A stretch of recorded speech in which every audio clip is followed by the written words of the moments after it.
ಓಂ ಗಂ ಗಣಪತಗೆ ನಮಃ. ಓಂ ಗುಂ ಗುರುಭ್ಯೋ ನಮಃ. ಗುರವೇ ರಾಘವೇಂದ್ರಾಯ ಭಾರತೀಯತಗೆ ನಮಃ. ಗುರುಭ್ಯೋ ನಮಃ. ಓಂ ಯೋಮಾ ಆಗ್ನೇ ಭಾಗಿನಗಂ ಸಂತಮಥಾ ಭಾಗಂಚಿಕೆ ರಶತಿ ಅಭಾಗಮಗ್ನೆ ತಂಕುರು ಮಾಮಗ್ನೆ ಭಾಗಿನಂಕುರು ಭಾಗ್ಯ ದೇವತಾಯೈ ನಮಃ.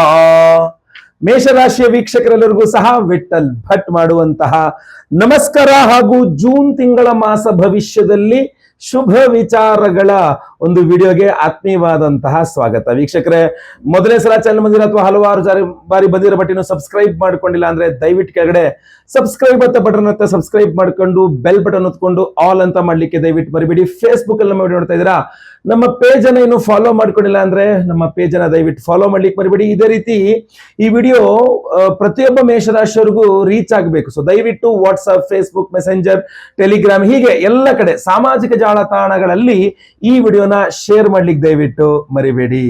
ಜೂನ್ ತಿಂಗಳ ಮಾಸ ಭವಿಷ್ಯದಲ್ಲಿ ಮೊದಲನೇದಾಗಿ ಗ್ರಹ ಸ್ಥಿತಿಗಳನ್ನು ನೋಡೋದಾದ್ರೆ, ಜೂನ್ 6ನೇ ತಾರೀಕು ಸಿಂಹರಾಶಿಗೆ ಕುಜಗ್ರಹ ಬರ್ತಾನೆ. ನಿಮ್ಮ ರಾಶ್ಯಾಧಿಪತಿಯಾದಂತಹ ಕುಜಗ್ರಹ ಚತುರ್ಥದಿಂದ ಪಂಚಮಕ್ಕೆ ಬರ್ತಾನೆ, ನೀಚತ್ವದಿಂದ ಹೊರ ಬರ್ತಾನೆ. ಸೊ ಅದು ನಿಮಗೆ ತುಂಬಾ ಒಳ್ಳೆಯ ವಿಚಾರ. ಅದೇ 6ನೇ ತಾರೀಕು, ಜೂನ್ 6ನೇ ತಾರೀಕು ಮಿಥುನ ರಾಶಿಗೆ ಬುಧ ಗ್ರಹನ ಸಂಚಾರವೂ ಸಹ ಆಗಲಿದೆ. ಇನ್ನು ಜೂನ್ 15ನೇ ತಾರೀಕು ಮಿಥುನ ರಾಶಿಗೆ ರವಿಗ್ರಹನ ಸಂಚಾರವಾಗಲಿದೆ. ಹಾಗೂ ಜೂನ್ 22ನೇ ತಾರೀಕು ಕರ್ಕಾಟಕ ರಾಶಿಗೆ ಬುಧ ಗ್ರಹನ ಸಂಚಾರವಾಗಲಿದೆ. ಇದು ಪ್ರಧಾನವಾದಂತಹ ಗ್ರಹ ಸ್ಥಿತಿಗಳು ಜೂನ್ ತಿಂಗಳಿಗೋಸ್ಕರ. ಇದನ್ನೆಲ್ಲ ಆಧರಿಸಿಕೊಂಡು ನಾನೀಗ ಜೂನ್ ತಿಂಗಳ ಮಾಸ ಭವಿಷ್ಯದಲ್ಲಿ ಮೇಷರಾಶಿಯವರಿಗೆ ಶುಭ ವಿಚಾರಗಳೇನು ಅನ್ನೋದರ ನೋಡೋಣ. ಮೊದಲನೇ ಶುಭ ವಿಚಾರ ಮೇಷರಾಶಿಯವರಿಗೆ ಜೂನ್ ತಿಂಗಳಿಗೋಸ್ಕರ ಏನಪ್ಪಾ ಅಂತಂದ್ರೆ, ಜೂನ್ ನಲ್ಲಿ ಅದು ಜೂನ್ 6ನೇ ತಾರೀಕೆ ಕುಜಗ್ರಹ ಸಿಂಹರಾಶಿಗೆ ಪ್ರವೇಶ ಮಾಡ್ತಾನೆ ಅಂತಂದ್ರೆ ನೀಚತ್ವ ಸ್ಥಿತಿಯಿಂದ ಹೊರಬರ್ತಾನೆ ಅಂತ. ತನ್ನ ಇಷ್ಟು ದಿನಗಳ ಕಾಲ ಹೋದ ತಿಂಗಳೆಲ್ಲ ಕುಜಗ್ರಹ ನೀಚ ಸ್ಥಿತಿಯಲ್ಲಿದ್ರೆ ನಿಮಗೆ ರಾಶ್ಯಾಧಿಪತಿ ಕುಜನೇ, ಅಷ್ಟಮಾಧಿಪತಿ ಕುಜನೇ. ಸೊ ರಾಶ್ಯಾಧಿಪತಿಯಾದ ಕುಜಗ್ರಹ ನೀಚ ಸ್ಥಿತಿಯಲ್ಲಿ ಚತುರ್ಥದಲ್ಲಿದ್ದಾಗ ಏನೋ ಒಂದು ಏನೋ ತಪ್ಪು ಅಕಸ್ಮಾತ್ ಆಗಿ ಏನೋ ಮಾತಾಡ್ಬಿಟ್ಟೆ, ಗೊತ್ತಾಗ್ಲಿಲ್ಲ ಅಂತ ಏನೋ ಎಡವಟ್ಟು ಮಾತಾಡಿ ಒಂದು ಕಪ್ಪು ಮಸಿತರ ನಿಮಗೊಂದು ಸ್ವಲ್ಪ ಕೆಟ್ಟ ಹೆಸರು ಬಂದಿದ್ದಿರಬಹುದು, ಅಥವಾ ನಿಮ್ಮನ್ನ ಸೈಡ್ ಲೈನ್ ಮಾಡಿರಬಹುದು, ಅಥವಾ ನಿಮ್ಮ ಪ್ರಾಮುಖ್ಯತೆಗೆ ಇದಾಗಿರ್ಬೋದು, ಸಮಸ್ಯೆ ಆಗಿರ್ಬೋದು, ನಿಮಗೆ ಎಲ್ಲಿ ಯಾರು ಇಂಪಾರ್ಟೆನ್ಸೇ ಕೊಡ್ತಾ ಇಲ್ಲ ಅನ್ನೋ ರೀತಿಯಲ್ಲಿ ಆಗಿದ್ದಿರಬಹುದು. ಇದೆಲ್ಲವೂ ಸಹ ಮುಕ್ತಾಯವಾಗಿ ಕುಜಗ್ರಹ ಪಂಚಮಕ್ಕೆ ಅಂದ್ರೆ ನೀಚತ್ವ ಸ್ಥಿತಿಯಿಂದ ಕುಜ ಹೊರಗಡೆ ಬರ್ತಾನೆ ಅಂತಂದ್ರೆ ಮೇಷರಾಶಿಯವರಿಗೆ ಫಸ್ಟ್ ಆಫ್ ಆಲ್ ನಿಮ್ಮನ್ನೆಲ್ಲ ಗುರುತಿಸ್ಲಿಕ್ಕೆ ಶುರು ಮಾಡ್ತಾರೆ. ನಿಮ್ಮ ಮಾತಿಗೆ ಬೆಲೆ ಬರ್ಲಿಕ್ಕೆ ಶುರುವಾಗುತ್ತೆ. ಯಾರ್ಯಾರು ನಿಮ್ಮನ್ನ ಕಡೆಗಣಿಸಿದ್ರಲ್ಲ ಅವರೆಲ್ಲ ಮತ್ತೆ ಪುನಃ ಬಂದು ಯಾಕೆಂದ್ರೆ ನೀವು ಅವರಿಗೆ ಅನಿವಾರ್ಯ ಆಗ್ಬಿಡ್ತೀರಾ. ನಿಮ್ಮದು ಅನ್ನುವಂತಹ ಒಂದು ತಾಕತ್ತು ಖಂಡಿತವಾಗಿ ನೀವು ತೋರಿಸೋ ರೀತಿಯಲ್ಲಿ ಆಗುತ್ತೆ. ಆದ್ರಿಂದಾಗಿ ನಿಮ್ಮ ಬೆಲೆ ಮತ್ತೆ ಪುನಃ ಜಾಸ್ತಿ ಆಗುತ್ತೆ. ಸೊ ಆದ್ರಿಂದ ಯಾವಾಗ್ಲೂ ರಾಶ್ಯಾಧಿಪತಿ ನೀಚ ಸ್ಥಿತಿಯಲ್ಲಿ ಇರಬಾರ್ದು. ನೀಚ ಸ್ಥಿತಿಯಿಂದ ಹೊರಬಂದ್ರೆ ಮಾತ್ರ ಅದರಿಂದ ಅನುಕೂಲ. ಸೊ ಇದಕ್ಕೆ ಅನುಗುಣವಾಗಿ ಅಂದ್ರೆ ಇದಕ್ಕೆ ಸಪೋರ್ಟಿವ್ ಆಗಿ ಮೇಷರಾಶಿಯರು ಕಳ್ಕೊಂಡ ಎಲ್ಲ ರೀತಿಯ ಆ ಪಾಸಿಟಿವ್ ಎನರ್ಜಿ ವಾಪಸ್ ಬರಬೇಕು ಅಂದ್ರೆ ಕುಜಗ್ರಹನ ಪ್ರಾಮುಖ್ಯತೆ ಬಹಳ ಹೆಚ್ಚಿದೆ. ಅದರಲ್ಲಿ ಕೂಡ ಸುಬ್ರಹ್ಮಣ್ಯನ ಆರಾಧನೆ, ಕುಜನ ಆರಾಧನೆ, ಅದರಲ್ಲೂ ವಿಶೇಷವಾಗಿ ನಾನು ಧರಿಸ್ಕೊಂಡಿದ್ದೇನಲ್ಲ ಈ ಕರುಂಗಾಲಿ ಮಾಲೆ ಬಹಳ ವಿಶೇಷವಾದ ಪ್ರಭಾವವನ್ನ ಖಂಡಿತವಾಗಿ ಬೀರ್ತದೆ. ಸೊ ವಿಡಿಯೋ ಎಂಡ್ ತನಕ ನೋಡಿ. ಪ್ರತಿಯೊಬ್ಬರಿಗೂ ಮತ್ತೆ ಪುನಃ ನಾವು ಕರುಂಗಲಿ ಮಾಲೆಯನ್ನ ಕೊಡ್ತಾ ಇದ್ದೇವೆ. ಆ ವಿಚಾರನ ವಿಡಿಯೋ ಎಂಡ್ ಅಲ್ಲಿ ತಿಳಿಸ್ತೇನೆ. ಎರಡನೇ ಶುಭ ವಿಚಾರ ಮೇಷರಾಶಿಯವರಿಗೆ ಜೂನ್ ತಿಂಗಳಿಗೋಸ್ಕರ ಏನಪ್ಪಾ ಅಂತಂದ್ರೆ, ಇದೇ ಕುಜಗ್ರಹ ನಿಮಗೆ ಅಷ್ಟಮಾಧಿಪತಿಯೂ ಸಹ ಆಗಲಿದ್ದಾನೆ, ನಾನು ಆಗ್ಲೇ ಹೇಳಿದಂತೆ. ಸೊ ಅಷ್ಟಮಾಧಿಪತಿ ಅಂದ್ರೆ ನಿಮಗೆ ಆರೋಗ್ಯವನ್ನು ಸೂಚಿಸುವವನಾಗಿರ್ತಾನೆ. ಸೊ ಕಳೆದ ಮೇ ತಿಂಗಳಲ್ಲಿ ಅಥವಾ ಏಪ್ರಿಲ್ ಮೇ 2 ತಿಂಗಳಲ್ಲಿ ಸ್ವಲ್ಪ ಜಾಸ್ತಿ ಆರೋಗ್ಯ ಬಾಧೆಯನ್ನ ಮೇಷರಾಶಿಯವರು ನೋಡಿರುವ ಸಾಧ್ಯತೆ ಇರ್ತದೆ. ನೀವೇನಾದ್ರೂ ಮೇಷರಾಶಿಯವರಾಗಿದ್ದು ನಿಮಗೆ ಆರೋಗ್ಯ ಬಾಧೆ ಜಾಸ್ತಿ ಆಗಿದ್ದಲ್ಲಿ ಜೂನ್ 6ನೇ ತಾರೀಕಿನ ನಂತರ ನಿಮ್ಮ ಆರೋಗ್ಯ ಸುಧಾರಿಸುತ್ತೆ. ಖಂಡಿತ ಒಳ್ಳೆಯ ಆರೋಗ್ಯವನ್ನ ಪಡೆಯಲಿದ್ದೀರಿ. ಈ ಒಳ್ಳೆಯ ಆರೋಗ್ಯವನ್ನ ಪಡೆಯಲಿಕ್ಕೋಸ್ಕರ ಅಡ್ಡ ಇರತಕ್ಕಂತಹ ವಿಚಾರ ಅಂತಂದ್ರೆ ಕುಜ ನೀಚತ್ವ ಸ್ಥಿತಿಯಲ್ಲಿರೋದಾಗಿತ್ತು. ಅದು ಈಗ ಪರಿಹಾರವಾಗೋದ್ರಿಂದ ಸ್ವಲ್ಪ ಜಾಸ್ತಿ ಸುಬ್ರಹ್ಮಣ್ಯನ ಆರಾಧನೆ ಮಾಡ್ಕೊಳ್ಳಿ. ಒಂದು ವಿಶೇಷವಾಗಿ ಸುಬ್ರಹ್ಮಣ್ಯನ ದೇವಸ್ಥಾನ ಇದ್ರೆ ಮನೆ ಹತ್ರ ಹೋಗಿ ಒಂದು ಕುಂಕುಮಾರ್ಚನೆ ಮಾಡಿಸಿ, ಅಥವಾ ಕೆಂಪು ವಸ್ತ್ರದಲ್ಲಿ ತೊಗರಿ ಬೇಳೆಯನ್ನ ದಾನ ಮಾಡಿ ಒಂದು 9 ಮಂಗಳವಾರಗಳು ಮಾಡಿದ್ರು ತುಂಬಾ ಒಳ್ಳೇದು. ಸೊ ಈ ತರ ಕುಜನ ಆರಾಧನೆ ಮಾಡ್ಕೊಳ್ಳಿ, ಕುಜ ಅಷ್ಟೋತ್ರ ಪಠನೆ ಮಾಡಿ, ಸುಬ್ರಹ್ಮಣ್ಯ ಅಷ್ಟೋತ್ರ ಪಠನೆ ಮಾಡಿ. ಇಲ್ಲ ವಿಡಿಯೋ ಎಂಡ್ ತನಕ ನೋಡಿ. ಒಂದು ವಿಶೇಷವಾದಂತಹ ಹೋಮ, ವಿಶೇಷವಾದ ಕರುಂಗಾಲಿ ಪ್ರಸಾದವನ್ನೇ ಕೊಡ್ತಾ ಇದ್ದೇವೆ. ವಿಡಿಯೋ ಎಂಡ್ ಅಲ್ಲಿ ವಿಚಾರವನ್ನ ತಿಳಿಸಲಿದ್ದೇನೆ. ಮೂರನೇ ಶುಭ ವಿಚಾರ ಮೇಷರಾಶಿಯವರಿಗೆ ಈ ಒಂದು ಜೂನ್ ತಿಂಗಳಿಗೋಸ್ಕರ ಏನಪ್ಪಾ ಅಂತಂದ್ರೆ, ಬುಧ ಗ್ರಹ ಇದೇ ಜೂನ್ 6ನೇ ತಾರೀಕಿನಿಂದ ಅವನು ಸ್ವಸ್ಥಾನ 3ನೇ ಮನೆಗೆ ಬರ್ತಾನೆ ಅಂತ, ತೃತೀಯದಲ್ಲಿ ಬರ್ತಾನೆ. ಸೊ ತೃತೀಯಕ್ಕೆ ಬುಧ ಬಂದ ಅಂತಂದ್ರೆ ಎಲ್ಲೋ ಒಂದು ಕಡೆ ಸುಧಾರಿಸಬಹುದು. ನೀವು ಯಾವ ರೀತಿ, ನಿಮ್ಮ ಹಾಗೂ ನಿಮ್ಮ ಸಹೋದರರ ನಡುವೆ ಏನಾದ್ರೂ ಜಗಳ ಮನಸ್ತಾಪಗಳಿದ್ದಲ್ಲಿ, ಅದು ರಿಲೇಟೆಡ್ ಟು ಪಿತ್ರಾರ್ಜಿತ ಆಸ್ತಿ ಭೂಮಿ ಆಗಿದ್ದಲ್ಲಿ, ತೃತೀಯದಲ್ಲಿ ಗುರು ಹಾಗೂ ಬುಧನ ಯುತಿ, ಬುಧ ಗುರು ಪರಸ್ಪರ ವೈರಿಗಳು. ಸೊ ಅದರಿಂದ ಸಂಪೂರ್ಣವಾಗಿ ನಿಮ್ಮ ಸಹೋದರ ನಿಮ್ಮ ಪರವಾಗಿ ಬಂದ್ಬಿಡ್ತಾನೆ ಅಂತ ನಾನು ಹೇಳಲ್ಲ, ಬಟ್ ಎಲ್ಲೋ ಕಡೆ ಅವ್ರಿಗೂ ಒಂದು ಅನಿವಾರ್ಯತೆ, ನಿಮ್ಗೂ ಒಂದು ಅನಿವಾರ್ಯತೆ. ಈ ಅನಿವಾರ್ಯತೆಗಳನ್ನ ಮುಂದೆ ಇಟ್ಟುಕೊಂಡು ನೀವಿಬ್ರು ಸಂಧಾನ ಮಾಡ್ಕೊಳ್ಬಹುದು. ಕೋರ್ಟ್ ವರೆಗೂ ಹೋಗಿದ್ಯಾ, ಅದು ಪ್ರಾಬ್ಲಮ್ ಇಲ್ಲ, ನೀವು ಅದನ್ನ ಕೋರ್ಟ್ಗೆ ಹೋಗದೆ out of the court settlement ಮಾಡ್ಕೊಳ್ಬಹುದು. ಸೊ ಒಂದು ತುಂಬಾ ಚೆನ್ನಾಗಿರುವ ಅವಕಾಶ. ನಿಮ್ಮ ಹಾಗೂ ನಿಮ್ಮ ಸಹೋದರ ನಡುವೆ ಏನಾದ್ರೂ ಭಿನ್ನಾಭಿಪ್ರಾಯ, ಮನಸ್ತಾಪ, ಕೋರ್ಟು ಕಚೇರಿ ಸಮಸ್ಯೆ, ಪಿತ್ರಾರ್ಜಿತ ಆಸ್ತಿಗೆ ಸಂಬಂಧಪಟ್ಟಂತ ಏನಾದ್ರು ಆಗಿದ್ದಲ್ಲಿ ನೀವು out of the court settlement ಮಾಡಿಕೊಂಡು, ಆಯ್ತಪ್ಪ ಇದಿಷ್ಟು ನೀಟು, ಇದಿಷ್ಟು ನಾ ಇಟ್ಕೊಳ್ತೀನಿ, ಹಿಂಗ್ ಮಾಡೋಣ ಅನ್ನೋ ರೀತಿಯಲ್ಲಿ ಇಲ್ಲೊಂದು ಕಡೆ ಸೆಟಲ್ಮೆಂಟ್ ಮಾಡ್ಕೊಳ್ಳಕ್ಕೆ ತುಂಬಾ ಅದ್ಭುತವಾದ ಅವಕಾಶಗಳು ಸಿಗಲಿದೆ. ನಿಮ್ಮ ಸಹೋದರಿಯರೊಂದಿಗಿನ ಮನಸ್ತಾಪಗಳನ್ನ, ಭಿನ್ನಾಭಿಪ್ರಾಯಗಳನ್ನ, ಜಗಳಗಳನ್ನ ಏನೋ ಒಂದು ಮೀಡಿಯೇಷನ್, ಏನೋ ಒಂದು ಮಧ್ಯವರ್ತಿ ಯಾರೊಬ್ರು ಬಂದು ಸುಧಾರಿಸಿ ನಿಮ್ಮಿಬ್ರು ಸೆಟಲ್ ಮಾಡ್ಕೊಳ್ಳುವಂತ ಸಾಧ್ಯತೆ, ಅವಕಾಶ ತುಂಬಾ ಚೆನ್ನಾಗಿದೆ. ನೀವು ಎಷ್ಟು ಬಳಸ್ಕೊಳ್ತೀರಾ ಅನ್ನುವಂಥದ್ರ ಮೇಲೆ ಡಿಪೆಂಡ್ ಆಗಿರುತ್ತೆ. ಸ್ವಲ್ಪ ಹೆಚ್ಚು ಬಳಸ್ಕೊಳ್ಳಿ ಅದನ್ನ. ಇದಕ್ಕೆ ಇನ್ನೂ ಪೂರಕವಾಗಿ ಸ್ವಲ್ಪ ಏನೋ ಹಸಿರು ವಸ್ತ್ರದಲ್ಲಿ ಹೆಸರು ಕಾಳನ್ನ ಬುಧವಾರದಂದು ಜೂನ್ 6ನೇ ತಾರೀಕು ನಂತರ ಯಾವಾಗ ಬೇಕಾದ್ರೂ ನೀವು ದಾನ ಮಾಡಿದ್ರು ತುಂಬಾ ಒಳ್ಳೇದಾಗಿರ್ತದೆ. ಇಲ್ಲ, ನಾವು ವಿಶೇಷವಾಗಿ ಬುಧನ ಅಭಿಮಾನಿ ದೇವರು ಮಹಾವಿಷ್ಣು, ನಾವು ಸುದರ್ಶನ ಹೋಮಾದಿಗಳನ್ನು ಮಾಡ್ತಾ ಇದ್ದೇವೆ. ವಿಡಿಯೋ ಎಂಡ್ ತನಕ ನೋಡಿದ್ರೆ ಖಂಡಿತ ಅದರ ಬಗ್ಗೆ ನಿಮಗೆ ತಿಳಿಸ್ತೇನೆ.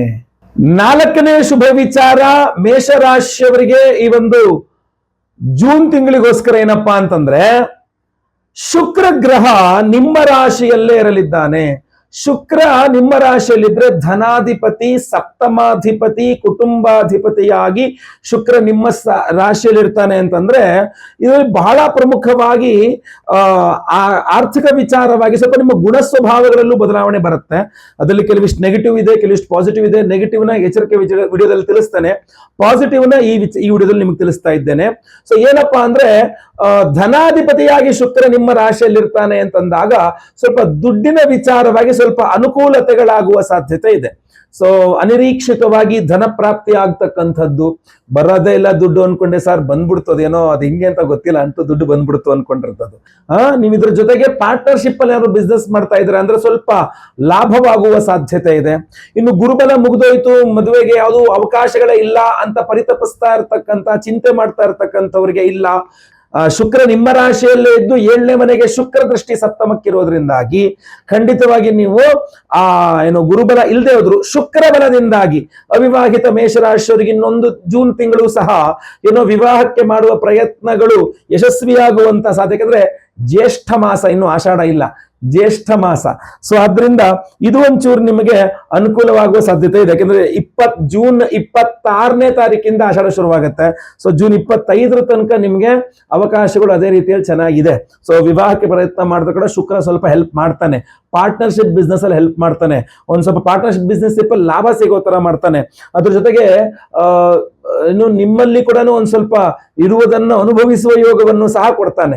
ಎಲ್ಲ ಇದೆ, ನಾನು ಏನನ್ನೂ ಅನುಭವಿಸ್ತಾ ಇಲ್ಲ ಅನ್ನುವ ದುಃಖ ಇರ್ತಲ್ಲ, ಆರೋಗ್ಯ ಬಾಧೆ ಆದ್ರೆ ಅಥವಾ ಬೇರೆ ಬೇರೆ ಏನೋ ಸಮಸ್ಯೆಗಳಿಂದ ನಾವು ಇರೋ ಒಂದು ಒಳ್ಳೆ ಕಾರ್ ಇದೆ ಬಟ್ ಎಲ್ಲೂ ಹೋಗಕ್ ಆಗ್ತಿಲ್ಲ, ಅಥವಾ ಒಂದು ಒಳ್ಳೆ ವ್ಯವಸ್ಥೆ ಇದೆ ಬಟ್ ನಾನು ಅದು ಉಪಯೋಗಿಸ್ಕೊಳಕ್ ಆಗ್ತಾ ಇಲ್ಲ ಅಂತ ನೀವು ತುಂಬಾ ದುಃಖಿಸ್ತಾ ಇದ್ರೆ ಯಾವುದೇ ವಿಚಾರದಲ್ಲಿ, ಅನುಭವಿಸುವ ಯೋಗವನ್ನು ಶುಕ್ರ ತುಂಬಾ ಚೆನ್ನಾಗಿ ಕೊಡ್ತಾನೆ. ಲಿಮಿಟ್ ಒಂದು ಕ್ರಾಸ್ ಆಗದೆ ಹೋದ್ರೆ ಸಾಕು, ಅಷ್ಟೇನೆ. ಇದು ಶುಕ್ರನ ಒಂದು ವಿಚಾರವಾಗಿ ಬರುವ ಶುಭ ವಿಚಾರವಾಗಿತ್ತು. ಇನ್ನು 5ನೇ ಶುಭ ವಿಚಾರ ಮೇಷರಾಶಿಯವರಿಗೆ ಈ ಒಂದು ಜೂನ್ ತಿಂಗಳಿಗೋಸ್ಕರ ಏನಪ್ಪಾ ಅಂತಂದ್ರೆ, ಆಂಗ್ಲ ಭಾಷೆಯಲ್ಲಿ ಒಂದು ಗಾದೆ ಇದೆ, ಬೈ ಹುಕ್ ಆರ್ ಕ್ರುಕ್ ಅಂತ. ಅಂದ್ರೆ ಅದು ಹಿಂಗಾರು ಪರವಾಗಿಲ್ಲ, ಏನೋ ಕರೆಕ್ಟ್ ಆಗಿ ಮಾಡ್ಕೊಟ್ರು ಪರವಾಗಿಲ್ಲ, ಇಲ್ಲ ಅಂದ್ರೆ ನಮಗೆ ಗೊತ್ತು, ನಾನು ಹೆಂಗ್ ಮಾಡಿ ನಾನು ಕೆಲಸ ಮಾಡ್ಕೊಳ್ಬೇಕು ಅಂತ ನನಗೆ ಗೊತ್ತು, ನಾನು ಮಾಡ್ಕೊಳ್ತೀನಿ ಅನ್ನೋ ತರ ನೀವೊಂದು ನಿಮ್ಮ ಕೆಲಸ ಕಾರ್ಯ ಸಾಧನೆಗಾಗಿ, ಅಂದ್ರೆ ನೀವು ಕೈ ಹಾಕಿದ ಕೆಲಸ ಸಕ್ಸಸ್ ಆಗ್ಲೇಬೇಕು ಅನ್ನುವ ದೃಷ್ಟಿಕೋನದಿಂದ ನೀವು ಅದನ್ನ ಅಂದ್ರೆ ಯಾವ ವಿಧಾನದಲ್ಲಿ ಪ್ರಯತ್ನ ಮಾಡಬಾರದೋ ಆ ವಿಧಾನದಲ್ಲೂ ಸಹ ಪ್ರಯತ್ನ ಮಾಡಿ ಅಂತೂ ಇಂತೂ ನೀವು ಕೆಲಸ ಮಾಡ್ಕೊಳ್ತೀರಾ ಅಂತ ಕಂಡು ಬರ್ತಾ ಇದೆ. ಅದರಲ್ಲೂ ಸಹ ಬಹಳ ಪ್ರಮುಖವಾಗಿ ಜಗಳ ಮಾಡಿ ಆದ್ರೂ, ಕಿತ್ತಾಡ್ಕೊಂಡಾದ್ರು, ಅಥವಾ ಏನೋ ಹೇಳ್ತೀವಲ್ಲ, ಒಂದು ರಾಂಗ್ ವೇ, ಒಂದು ತಪ್ಪು ವಿಧಾನದಲ್ಲಿ ಗೊತ್ತಿಲ್ಲದೆ ಏನೋ ಒಂದು ರೀತಿಯಲ್ಲಿ ಬೈ ಹುಕ್ಕೋಡ್ ಕ್ರುಕ್ ಅನ್ನೋ ತರನೇ.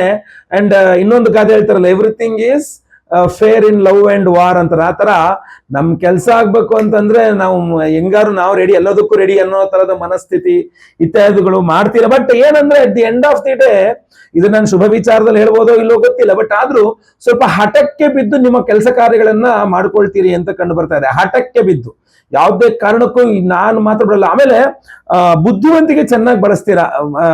ದಡ್ಡತನದಿಂದ ಸಿಟ್ಟು ಅಂದ್ರೆ ಸಡನ್ನ ದಡ್ಡತನದಿಂದ ಮಾಡ್ಬಿಡೋದಲ್ಲ, ಎಲ್ಲಿ ಸಿಟ್ಟು ಮಾಡಬೇಕು, ಎಷ್ಟು ಸಿಟ್ಟು ಮಾಡಬೇಕು ಅದೇ ಪ್ರಮಾಣದಲ್ಲಿ ಸಿಟ್ಟು ಮಾಡಿ ಒಂದ್ ಸ್ವಲ್ಪ ಬುದ್ಧಿವಂತಿಕೆ ಚೆನ್ನಾಗಿ. ಯಾಕಂದ್ರೆ ಬುಧಾದಿತ್ಯ ಯೋಗ ಆಗುತ್ತೆ ತೃತೀಯದಲ್ಲಿ.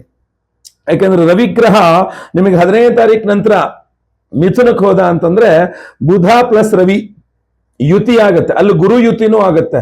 ಸೊ ಬುಧ, ಗುರು ಹಾಗೂ ರವಿಗ್ರಹದ ಯುತಿ, ಪಂಚಮಾಧಿಪತಿಯ ಯುತಿ ತೃತೀಯದಲ್ಲಿ ಭಾಗ್ಯವನ್ನ ವೀಕ್ಷಣೆ ಮಾಡ್ತಾ ಇದ್ದಾರೆ. ಸೊ ಇದೇನಾಗುತ್ತೆ, ತುಂಬಾ ಬುದ್ಧಿವಂತಿಕೆಯಿಂದ ನಿಮ್ಮ ಕೆಲಸಗಳು ಮಾಡ್ಕೊಳ್ತಾರೆ. ಒಂದು 30% ಅಥವಾ 20% ಕನ್ನಿಂಗ್ ಅಂತಾರೆ ಇಂಗ್ಲಿಷ್ ಅಲ್ಲಿ, ಅದನ್ನಾರು ಬುದ್ಧಿವನ್ನು ಬಳಸಾರು ನಿಮ್ ಕೆಲಸ ಮಾತ್ರ ಆಗೋ ತರ ನೋಡ್ಕೊಳ್ತಾರೆ. ನಿಮ್ಮ ಕೆಲಸ ಕಾರ್ಯ ಸಾಧನೆ ಅನ್ನುವಂಥದ್ದು ತುಂಬಾ ಚೆನ್ನಾಗಿದೆ. ಅದರಲ್ಲಿ ಸ್ವಲ್ಪ ಸಿಟ್ಟು ಕಂಟ್ರೋಲ್ ಆಗ್ಬೇಕು, ಜಗಳ ಮನಸ್ತಾಪಗಳು ಕಂಟ್ರೋಲ್ ಆಗ್ಬೇಕು. ಇದ್ರ ಬಗ್ಗೆ ಸ್ವಲ್ಪ ಹೆಚ್ಚಿನ ಗಮನ ನೀವು ಕೊಡಬೇಕಾಗ್ತದೆ. ಜೂನ್ ತಿಂಗಳ ಮೇಷರಾಶಿಯವರ ಎಲ್ಲ ಸಮಸ್ಯೆಗಳು, ಜೂನ್ ಅಂತಾನೆ ಅಲ್ಲ ಅದರ ನಂತರನೂ ವಿಶೇಷವಾದಂತಹ ಎಲ್ಲ ಸಮಸ್ಯೆಗಳನ್ನ ಪರಿಹಾರ ಮಾಡಿಕೊಂಡು ಒಂದು ವಿಶೇಷ ಪರಿಹಾರ ನಾವು ಪ್ರತಿ ಅಮಾವಾಸ್ಯೆಗೆ ಮಾಡೋ ತರ ಈ ಬಾರಿ ಮೇ 27ನೇ ತಾರೀಕು ಮಂಗಳವಾರ ಅಮಾವಾಸ್ಯೆ ದಿವಸ ಬಹಳ ವಿಶೇಷವಾದಂತಹ ದೇವತಾರಾಧನೆಗಳನ್ನ ನಾವು ಮಾಡ್ತಾ ಇದ್ದೇವೆ. ಅದರಲ್ಲಿ ಬಹಳ ಪ್ರಮುಖವಾಗಿ ಕುದೃಷ್ಟಿ ಪರಿಹಾರ ಹೋಮ ಅಂತ, ಕೆಟ್ಟ ದೃಷ್ಟಿ ಇದೆಲ್ಲ ಏನನ್ ಬೇಕಾದ್ರೂ ಪರಿಹಾರ ಮಾಡ್ಬೋದು, ದೃಷ್ಟಿನ ತೆಗಿಯಕ್ಕಾಗಲ್ಲ ಅಂತ ಹೇಳ್ತಾರಲ್ಲ. ಸೊ ಆದ್ರಿಂದ ಇನ್ನು ನಾನು ಯಾವಾಗಲೂ ಹೇಳ್ತಾ ಇರ್ತೇನೆ, ಹೊಟ್ಟೆ ನೋವಿಗೆ ಔಷಧಿ ಇದೆ, ಹೊಟ್ಟೆ ಕಿಚ್ಚಿಗೆ ಔಷಧಿ ಇಲ್ಲ ಅಂತ. ಆ ತರ ಆ ಕುದೃಷ್ಟಿ ಪರಿಹಾರ ಮಂತ್ರ ಅಂತಿದೆ, ಕೆಟ್ಟ ದೃಷ್ಟಿಯನ್ನು ಪರಿಹಾರ ಮಾಡತಕ್ಕಂಥ ಮಂತ್ರ. ಆ ವಿಶೇಷವಾಗಿ ಕುದೃಷ್ಟಿ ಪರಿಹಾರ ಮಂತ್ರ ಹೋಮವನ್ನು ಮಾಡ್ತಾ ಇದ್ದೇವೆ. ಯಾವತ್ತು ಮೇ 27ನೇ ತಾರೀಕು ಮಂಗಳವಾರ ಅಮಾವಾಸ್ಯೆ ದಿವಸ ಕುದೃಷ್ಟಿ ಪರಿಹಾರ ಹೋಮ.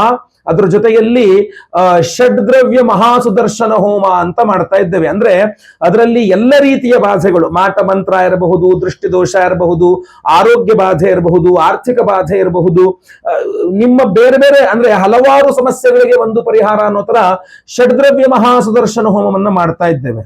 ಅದರ ಜೊತೆಯಲ್ಲಿ ಸ್ವಯಂವರ ಪಾರ್ವತಿ ಹೋಮ, ಅವಿವಾಹಿತರಿಗೆ ವಿವಾಹ ಸಿದ್ಧಿಯಾಗಬೇಕು, ವಿವಾಹಿತರಿಗೆ ಅನ್ಯೋನ್ಯ ದಾಂಪತ್ಯ ಜೀವನ ಸಿಗಬೇಕು, ಸ್ವಯಂವರ ಪಾರ್ವತಿ ಹೋಮವನ್ನು ಸಹ ಮಾಡ್ತಾ ಇದ್ದೇವೆ. ಅಷ್ಟೇ ಅಲ್ಲ, ನಿಮ್ಮೆಲ್ಲರ ರಕ್ಷಣೆಗೋಸ್ಕರ ವಿಶೇಷವಾದ ಈ ಒಂದು ಕರುಂಗಲಿ ಮಾಲೆಯನ್ನ ಅಭಿಮಂತ್ರಣೆ ಮಾಡ್ಲಿಕ್ಕೋಸ್ಕರ ಮಹಾಕಾಲಭೈರವೇಶ್ವರ ಹೋಮ. ಯಾಕಂದ್ರೆ ಮಂಗಳವಾರ ಅಮಾವಾಸ್ಯೆ ಬಂದಾಗ ಕಾಲಭೈರವೇಶ್ವರನ ಆರಾಧನೆಯು ಬಹಳ ವಿಶೇಷ ಪವರ್ ಅನ್ನು ಕೊಡುತ್ತೆ. ಈ ಕರುಂಗಲಿ ಮಾಲೆಗಳನ್ನ ಎನರ್ಜೈಸ್ ಮಾಡ್ಲಿಕ್ಕೆ ಮಂಗಳವಾರದ ದಿವಸ ಬಹಳ ವಿಶೇಷ. ಸೊ ಆದ್ರಿಂದ ಅದನ್ನು ಸಹ ಮಾಡ್ತಾ ಇದ್ದೇವೆ. ಸೊ ನೆನ್ಪಿಟ್ಕೊಳ್ಳಿ, ಮೇ 27ನೇ ತಾರೀಕು ಅಮಾವಾಸ್ಯೆ ಮಂಗಳವಾರ ಪರ್ವದಿನದಂದು ಕುದೃಷ್ಟಿ ಪರಿಹಾರ ಹೋಮ, ಷಡ್ದ್ರವ್ಯ ಮಹಾಸುದರ್ಶನ ಹೋಮ, ಕಾಲಭೈರವೇಶ್ವರ ಹೋಮ, ಸ್ವಯಂವರ ಪಾರ್ವತಿ ಹೋಮ, ಗುರು ಶಾಂತಿ ಶನಿ ಶಾಂತಿ ಸಹಿತ ಮಹಾನವಗ್ರಹ ಶಾಂತಿ ಹೋಮಗಳು, ವಿಶೇಷ ಹೋಮಗಳನ್ನು ಮಾಡ್ತಾ ಇದ್ದೇವೆ. ಸಂಕಲ್ಪ ಸೇವೆಗೆ ಹೆಸರು ಕೊಡೋರು ಸ್ಕ್ರೀನ್ ಮೇಲೆ ಕಾಣುವಂತ ನಂಬರ್ಗೆ ನಿಮ್ಮ ಹೆಸರು, ಗೋತ್ರ ಗೊತ್ತಿದ್ರೆ, ನಕ್ಷತ್ರ ಗೊತ್ತಿದ್ರೆ, ರಾಶಿ ಗೊತ್ತಿದ್ರೆ ಬೇಗ ವಾಟ್ಸ್ಆಪ್ ಮಾಡ್ಕೊಳ್ಳಿ. ಲೈವ್ ಅಲ್ಲಿ ನಿಮ್ಮ ಹೆಸರು ಸಂಕಲ್ಪ ಆಗುತ್ತೆ, ಎಲ್ಲಾ ಹೋಮ ಲೈವ್ ನೋಡ್ತೀರಾ. ಹಾಗೂ ವಿಶೇಷವಾದ ಕರುಂಗಲಿ ಮಾಲೆಯನ್ನ ಪ್ರತಿಯೊಬ್ಬರಿಗೂ ಸಹ ನಾವು ಸಂಕಲ್ಪ ಸೇವೆ ಕೊಟ್ಟಂತ ಪ್ರತಿಯೊಬ್ಬರಿಗೂ ಸಹ ಇದನ್ನ ಎನರ್ಜೈಸ್ ಮಾಡಿ ಕೊಡ್ತಾ ಇದ್ದೇವೆ. ಎಲ್ಲರೂ ಧಾರಣೆ ಮಾಡ್ಕೊಳ್ಬಹುದು. ಈ ಹಿಂದೆಯೂ ಸಹ ಬಹಳಷ್ಟು ಜನ ಕೊಟ್ಟಿದ್ದೇವೆ, ಬಹಳಷ್ಟು ಪಾಸಿಟಿವ್ ರಿಸಲ್ಟ್ಸ್ ನ ಬಹಳಷ್ಟು ಜನ ತಿಳಿಸಿದ್ದಾರೆ. ಹಾಗೂ ನೆಕ್ಸ್ಟ್ ಯಾವಾಗ ಹೋಮ ಮಾಡ್ತೀರಾ, ಮತ್ತೆ ಪುನಃ ಯಾವಾಗ ಈ ಪ್ರಸಾದ ಕೊಡ್ತೀರಾ, ನಮಗೆ ಬೇಕು ಅಂತ ಬಹಳಷ್ಟು ಜನ ಡಿಮ್ಯಾಂಡ್ ಮಾಡಿದ್ರು, ಪ್ರಾರ್ಥನೆ ಮಾಡಿದ್ರು, ಮೆಸೇಜ್ ಹಾಕಿದ್ರು, ಎಲ್ಲ ಮಾಡಿದ್ರು. ಸೊ ಮತ್ತೆ ಪುನಃ ನಾವು ಅದೇ ರೀತಿಯಲ್ಲಿ ಕರುಂಗಾಲಿ ಮಾಲೆಯನ್ನ ಮತ್ತೆ ಪುನಃ ತಗೊಂಡ್ಕೊಂಡು ಬಂದಿದ್ದೇವೆ. ಸೊ ಯಾರ್ಯಾರು ಸಂಕಲ್ಪ ಸೇವೆ ಕೊಡಬೇಕು. ಸ್ಕ್ರೀನ್ ಮೇಲೆ ಕೊಡೋ ನಂಬರ್ಗೆ ವಿವರಗಳನ್ನ ವಾಟ್ಸ್ಆಪ್ ಮಾಡ್ಕೊಳ್ಳಿ. ವಿಡಿಯೋ ಇಷ್ಟ ಆದರೆ ದಯವಿಟ್ಟು ಲೈಕ್ ಮಾಡ್ಲಿಕ್ಕೆ ಮರಿಬೇಡಿ. ವಾಟ್ಸ್ಆಪ್, ಫೇಸ್ಬುಕ್, ಮೆಸೆಂಜರ್, ಟೆಲಿಗ್ರಾಮ್ ಎಲ್ಲ ಕಡೆ ಸಾಮಾಜಿಕ ಜಾಲತಾಣಗಳಲ್ಲಿ ವಿಡಿಯೋನ ಶೇರ್ ಮಾಡ್ಲಿಕ್ಕೆ ಮರಿಬೇಡಿ. ನೀವು ಸಬ್ಸ್ಕ್ರೈಬ್ ಮಾಡ್ಕೊಳ್ಳಿ ನಮ್ಮ ಚಾನಲ್ ಅಂದ್ರೆ ದಯವಿಟ್ಟು ಕೆಳಗಡೆ ಸಬ್ಸ್ಕ್ರೈಬ್ ಅಂತ ಬಟನ್ ಅಂತ ಸಬ್ಸ್ಕ್ರೈಬ್ ಮಾಡ್ಕೊಂಡು ಬೆಲ್ ಬಟನ್ ಒತ್ಕೊಂಡು ಆಲ್ ಅಂತ ಮಾಡ್ಲಿಕ್ಕೆ ದಯವಿಟ್ಟು ಮರಿಬೇಡಿ. ಮುಂದಿನ ವಿಡಿಯೋದಲ್ಲಿ ಮತ್ತೆ ಪುನಃ ಸಿಗ್ತಾನೆ. ಎಲ್ಲರಿಗೂ ಸಹ ಒಳ್ಳೇದಾಗ್ಲಿ. ಲೋಕ ಸಮಸ್ತ ಸುಖಿನೋ ಭವಂತು. ನಾರಾಯಣ ನಾರಾಯಣ ನಾರಾಯಣ.